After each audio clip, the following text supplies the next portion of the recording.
As word of King Æris' erratic and troubling behaviour spread throughout the Seven Kingdoms, Lord Rickard Stark continued to serve his king faithfully as Warden of the North. The proud father of 4 children, his daughter Lyanna, was engaged to Robert Baratheon, the young lord of Storm's End. Centuries of peace between the North and the Iron Throne ended the day Rhaegar Targaryen, Prince of Dragonstone, abducted Lyanna. Enraged, Brandon Stark rode to King's Landing, demanding the release of his sister and the death of Rhaegar. Æris arrested him for treason, and called his father to come to the capital to ransom him.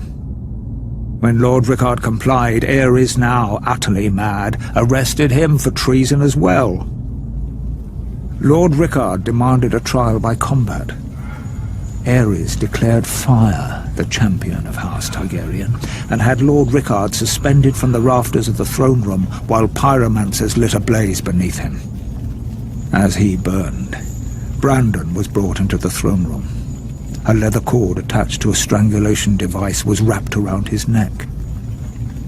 Æris told Brandon his father was a dead man, but there was a chance to save him. A longsword was placed on the floor just out of Brandon's reach, and the more he struggled to reach it, the more the cord tightened around his throat. Brandon Stark strangled himself trying to free his father, who was roasted alive in his own armor. The entire court stood and watched this atrocity take place. Sir Jaime Lannister and the King's Guard among them. The Mad King was reported to have laughed hysterically as these 2 noble men were tortured and brutally killed before him. Seeking to rid the world of all his supposed enemies, Æris called for the head of Rickard's younger son, Eddard Stark, and Lyanna's betrothed, Robert Baratheon.